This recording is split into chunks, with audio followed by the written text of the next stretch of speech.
Hello children and a very warm welcome to this session of our English class. मी मानसी स्वागत करते सर्वांचं या session मध्ये. आज आपण आपली जी पोयम आहे stopping by woods on a snowy evening ही वाचणार आहे.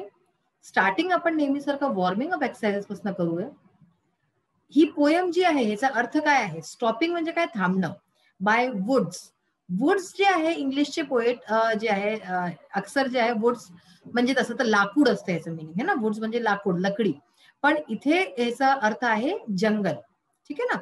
तर स्टॉपिंग बाय वुड्स म्हणजे की जंगलात थांबणं on a snowy evening. Snowy म्हणजे काय? थंडीचे दिवस असतात ना, तर थंडीची संध्याकाळ. स्नो म्हणजे काय असतं? बर्फ. बर्फ जेव्हा पडते तर त्याला स्नो म्हणतो आपण. तर स्नोई इव्हनिंग अशी एक थंडीची संध्याकाळ जेव्हा स्नो पडत होती अशा संध्याकाळी स्टॉपिंग बाय वुड्स, तर तेव्हा तिथे जंगलामध्ये थांबणं हे ह्याचं मिनिंग आहे. ही एक फिलॉसॉफिकल टाईपची मिनिंगची पोयम आहे. रॉबर्ट ली ह्याचे पोएट आहे. तर आज आपण जसं म्हटलं होतं आपण आपले आज वॉर्मिंग अप एक्सरसाइज स्टार्ट करूया. So as you can see in this page warming up chit chat, गप्पा गोष्टी.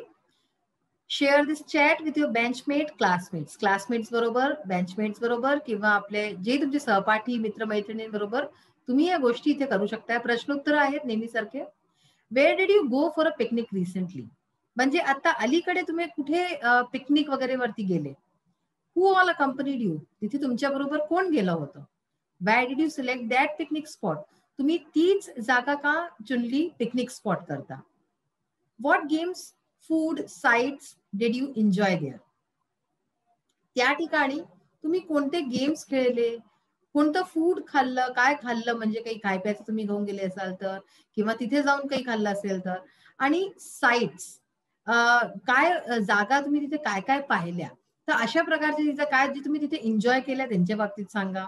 What did you feel when it was time to return home? जेव्हा घरी परत येण्याची वेळ होती तेव्हा तुम्हाला कसं वाटलं? तर म्हणजे एक जायची वेळ, कुठे गेले, काय गेले, मग परतताना कसं वाटलं. तर पहा याच्यात काय असतं की आपण कुठे जातो अशा ठिकाणी काही एन्जॉयमेंट करता तर आपल्याला नक्कीच छान वाटतं, मजा येतं खूप. आणि परतताना काय वाटतं? आपण परत येणं नाही चाहत. आपल्याला असं वाटतं की आपण इथे अनेक वेळ थांबू, अनेक एन्जॉय करू. जे मित्रमैत्रिणींबरोबर जर गेलो तर त्यांच्या बरोबर किंवा फॅमिली बरोबर गेलो तर त्यांच्या बरोबर एन्जॉय करू. आपल्याला परत यायचं मन नसतं. तर हे जे क्वेश्चन्स आहेत हे थोडे थोडे तुमची जी आता पोयम जी तुम्ही वाचाले पुढे तर त्याच्याशी रेलेव्हंट क्वेश्चन्स आहेत. त्याच्यातही पोएट अशाच प्रकारच्या गोष्टी करतो. जंगलात जातो आणि मग तिला परत यायची इच्छा नाही करत, पण तरी त्याला परत यावं लागतं. Now seeing the first question, look at the picture and frame questions. पहा इथे एक पिक्चर दिली आहे, दिसत असेल तुम्हाला. इथे काय करतात? ते ट्रॅकिंग करतात इथे लोक, है ना. ट्रॅकिंग असते. Where are the trackers tracking?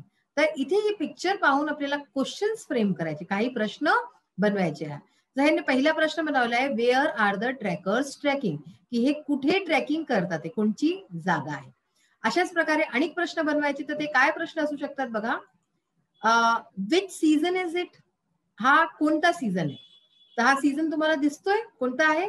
थंडी आहे, ऑफकोर्स विंटर्स आहे, कारण की बर्फच बर्फ आहे चारीकडे. आणि क्वेश्चन होऊ शकतं what equipment do you think they are carrying? म्हणजे तुम्हाला काय वाटतं की त्यांनी कोणचे इक्विपमेंट्स, कोणचे उपकरणं आपल्या बरोबर ठेवलेत? हे पाहिजे चालाय करता तुम्हाला काठ्या दिसत असतील. तुम्हाला अनेक मी नीट प्रकारे दाखवते फोटो तर तुम्हाला अनेक कळेल. पहा, हे दिसतंय, काठ्या दिसतात ते. तर हे अशा प्रकारे काय ह्याचे इक्विपमेंट्स आहेत, हे अशा प्रकारे याच्याने चालतात. नेक्स्ट क्वेश्चन होऊ शकतो in which region of India do you find such trackers? भारतामध्ये कोणत्या रिजन मध्ये, कोणत्या जागी तुम्हाला अशा प्रकारचे ट्रॅकर्स मिळू शकतात, की लोक ट्रॅकिंग करायला जातात, अशी कोणती जागा आहे भारतात? या प्रश्नाचे उत्तर तुम्ही स्वतःही शोधू शकताय की भारतात कोणत्या जागा आहेत ते तुम्ही इंटरनेटचा यूज करून. मग आहे what is the role of mountaineers in such tracking? अशा प्रकारच्या ट्रेकिंग मध्ये जे माउंटेनियर्स असतात, माउंटेनियर्स कोण असतात? जे की मोठे मोठे माउंटेन्स वगैरे चढतात, खूप मोठे पर्वतारोहण करतात. तर या लोकांचा काय रोल असतो अशा प्रकारच्या ट्रॅकिंग मध्ये? तर हे सगळे प्रश्न विचारले जाऊ शकतात. असे आपण क्वेश्चन्स फ्रेम करू शकतो ह्याच्यामध्ये. आणि काही प्रश्न आहेत जे तुमच्या मनात असतील तर त्यांचेही तुम्ही फ्रेम करायचा प्रयत्न करा. नेक्स्ट बघा, form groups of 4 to 6 students. 4 ते 6 स्टुडंटचा ग्रुप बनवा. Every student should close his or eyes. प्रत्येक जो छात्र असेल किंवा छात्रा असेल ते आपले डोळे बंद करेल As the group leader reads aloud the following lines, ग्रुपचा एक लीडर असेल जो की जोराजोराने हे खालती काही लाईन्स दिल्या आहेत त्या वाचेल. The students try to create a picture in his her mind.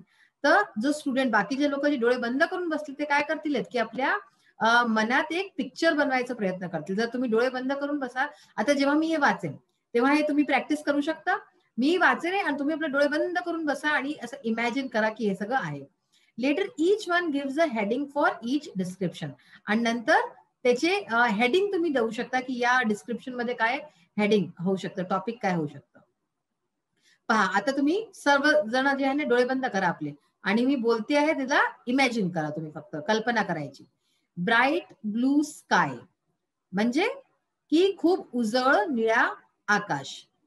Soft white clouds sweeping by, त्याच्यातनं अगदी मऊ मऊ पांढरेशे वादळ जे आहेत ते जातात. Tiny specks of birds flying high, लहान लहानशे जे आहे पक्षी खूप उंच उडतात.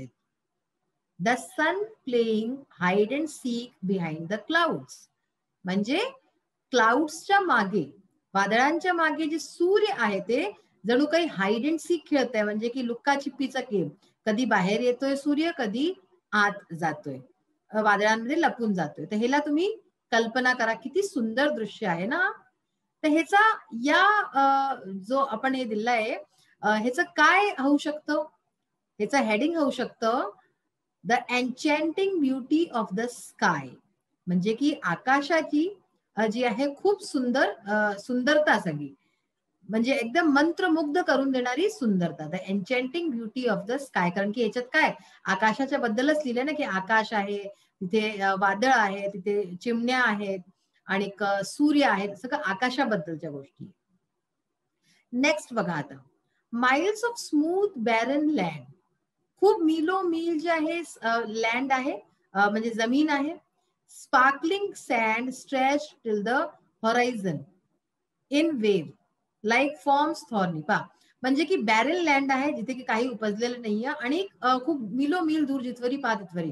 आणि काय आहे sparkling and sand stretch till the horizon, आणि चारीकडे सँड दिसते, म्हणजे जी वाळू असते ती दिसते, रेत दिसतीये. In wave like forms thorny, आणि वेव्स सारखं, म्हणजे की जसं उंच निंच असं असं दिसतंय तुम्हाला चारीकडे रेत.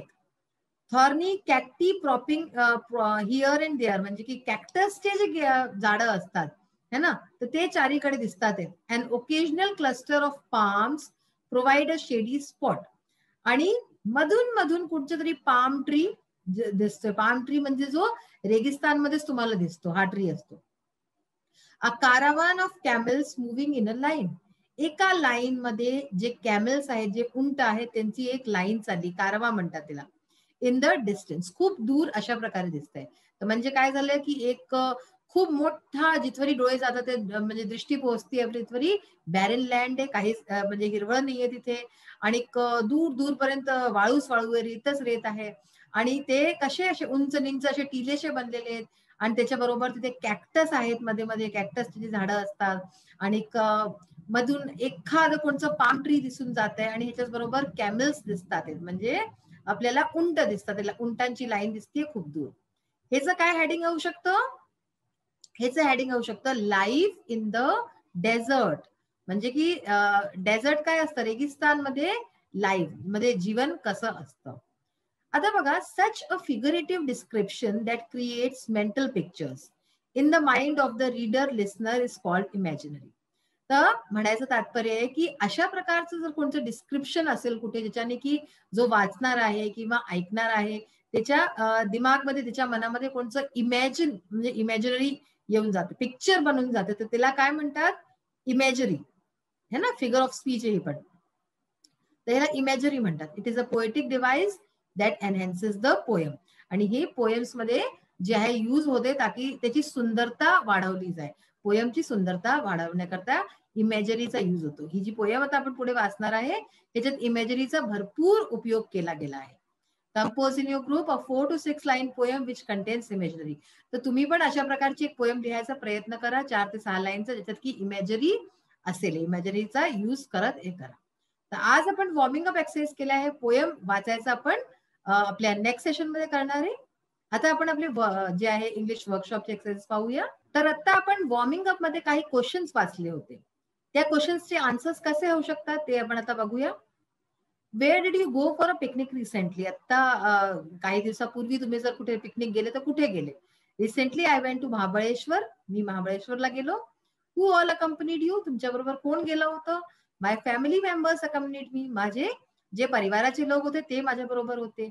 Y did you select that picnic spot? हीच पिकनिक स्पॉट तुम्ही का सिलेक्ट केली, का चुनली? Because it is close to Mumbai. कारण की हे मुंबईच्या जवळ आहे. म्हणजे आपण असं सपोज करतोय की आपण मुंबईला राहतोय. तुम्ही आणि काही कुठे राहू शकता ना. तुम्ही तर नागपूरलाही असू शकता, सातारा, औरंगाबाद, कुठेही असू शकता. We could enjoy the scenic beauty and refreshing climate, so we selected that picnic spot. तर इथे एक तर मुंबईच्या जवळ होतं आणि इथे खूप सुंदर ब्युटी आहे, नेचरची ब्युटी आहे, सिनिक ब्युटी आहे, आम्हाला सुंदर दृश्य दिसतील आणि क्लायमेट इथला जो वेदर आहे तोही खूप छान आहे, म्हणून आम्ही हा पिकनिक स्पॉट जो आहे तो चुनला. नेक्स्ट होता तुमचा question, what games, food, sites did you enjoy there? तिथे तुम्ही कोणते गेम्स एन्जॉय केले, खायचं एन्जॉय केलं आणि पाहायच्या गोष्टी? तर we enjoyed antakshari on the way. तर गेम्स मध्ये अंताक्षरी होऊन गेलं, आम्ही रस्त्यामध्ये अंताक्षऱ्या म्हटल्या. We also enjoyed veg non veg food. आम्ही व्हेज किंवा नॉनव्हेज तुम्ही जसंही लिहू शकता आपल्या हिशोबाने ते आम्ही खाल्लं. We visited different points, Venna lake, Panchgani and Pratapgad. तर आम्ही असे वेगवेगळ्या जागी पण गेलो आणि तिथे एन्जॉय केलं. What did you feel when it was time to return home? तुम्हाला कसं वाटलं जेव्हा परत यायचा वेळ होती तर? The memories of our pleasant picnic were unforgettable. तर म्हणजे आमची जी इतकी सुंदर पिकनिक होती, मस्त पिकनिक होती, त्याच्या ज्या आठवणी आहेत त्या अगदी अनफॉर्गेटेबल आहे, म्हणजे अगदी अविस्मरणीय आहेत. The picnic was a nice change in our dull routine life. Picnic जो आहे आमची रोजचा जो रुटीन लाईफ होतं दैनिक जीवनमध्ये एक छान चेंज झाला आम्हाला पिकनिक जाऊन. We return home happily with refreshed mind. आणि आम्ही घरी परत आलो अगदी छान, आपला माइंड घेऊन छान मूड होऊन गेलं आमचं. असंच असतं ना की आपण कुठे जातो तर आपला मूड वगैरे छान होऊन जातो, मग आपल्यामध्ये आणि डबल एनर्जी येऊन जाते नेक्स्ट दिवसापासून काम करायची. तर तसंच म्हणतात. आता बघा, हा जो क्वेश्चन आहे हा तुमचा इंग्लिश वर्कशॉप मधला क्वेश्चन आहे. क्वेश्चन नंबर 2 इंग्लिश वर्कशॉप मधला आहे. Find out lines from the poem as a proof for the following explanation. इथे काही एक्सप्लेनेशन दिलेले आहेत आणि आपल्याला काय करायचंय, आपल्याला पोएम मधनं लाईन्स काढायच्या आहेत हे दाखवायकरता की हे प्रूफ करतात की हे लाईन म्हणजे हे एक्सप्लेनेशन खरं आहे. There is no one to catch the speaker trespassing. तिथे कोणीच नव्हतं जे की स्पीकरला जो बोलतोय पोएम, जो बोलतोय पोएट, त्याला पाहाय करता की तो जे आहे ट्रेसपासिंग करतोय. What is trespassing? की आपण सपोज आणि कुणाच्या एरियामध्ये घुसून गेलो बिना त्याच्या इजाजतच्या. ठीक आहे ना. सपोज कोणची अशी जागा जिथे कोणाला नाही जायचं, म्हणजे मनाई हे असं आहे, तर तिथे आपण घुसून गेलो तर दॅट इज कॉल्ड ट्रेसपासिंग, की आपण बिना त्याच्या इजाजतीच्या तिथे पोहोचून गेलो. तर ट्रेसपासिंग करतोय तो हे पाहायला कोणी नव्हतं. He will not see me stopping here to watch his woods fill up with snow. या लाईनीने कळतं. The little horse draws his master's attention. जो छोटा घोडा होता तो आपल्या मास्टरचा अटेन्शन, ध्यान आकर्षित करायचा प्रयत्न करत होता. He gives his harness bells a shake to ask if there is some mistake. या लाईनीवरनं कळतं. नेक्स्ट आहे, his horse seems anxious to keep going. त्याचा जो घोडा होता, जो स्पीकर आहे त्याचा जो घोडा होता, तो असं वाटत होता की अँक्शियस होता, फार वरीड होता की त्याला पुढे जायचं होतं. My little horse must think it queer to stop without a farm house near. या लाईनीने कळतं की हे जे एक्सप्लेनेशन दिलेले आहेत हे एकदम करेक्ट आहे, त्याच्यामध्ये काही चुकीचं नाही. नेक्स्ट बघा, the speaker prefers to stay but is force to move onwards. Speaker जो आहे तो थांबणं चाहतो पण त्याला पुढे वाढावं लागेल. But I have promises to keep and miles to go before I sleep. या लाईनीवरनं कळतं. आपण जेव्हा आपल्या नेक्स्ट सेशन मध्ये ही पोएम वाचू, समजू, तेव्हा तुम्हाला कळेल की हे पोएम मध्ये या लाईनींचा अर्थ काय आहे. खूप सुंदर पोएम आहे. The poem is set in the bygone era. म्हणजे की ही पोएम जी आहे हे जुन्या काळाची आहे. He gives his harness bells a shake. This line shows that the poem is set in the bygone era. म्हणजे की या लाईनीने कळतं, कारण की हॉर्स रायडिंग वगैरे आता म्हणजे लोक तसं करतात, पण हॉर्सनी असं कुठे जंगलात फिरणं किंवा इकडे तिकडे असं जाणं असं आजकालच्या वेळेस कोणी नाही करत. म्हणून याच्याने या लाईनने कळतं की ही पोएम जी आहे मागच्या जुन्या काळाची आहे. अशा प्रकारे आपण हे जे जितकेही एक्सप्लेनेशन्स होते त्यांचं आपण लाईनी शोधून काढल्या आहेत. तर आज आपण मेनली वॉर्मिंग अप एक्सरसाइज पाहिल्या आहेत, जे की महत्वाच्या होत्या या पोयमच्या दृष्टीने. पण जेव्हा आपण पोयम वाचूये, पोयम समजूये, तेव्हाही तुम्हाला कळेल ही गोष्ट. तर आपण आपल्या नेक्स्ट सेशन मध्ये भेटू आणि पोयमला आणि नीट प्रकारे एक्सप्लेन करेने तुम्ही समजा त्याला आणि त्याचा जो आहे समरी सुद्धा लिहा आपल्या मनाने. आता आपण नेक्स्ट सेशन मध्ये भेटूया. Till then bye, have a nice day. Thank you.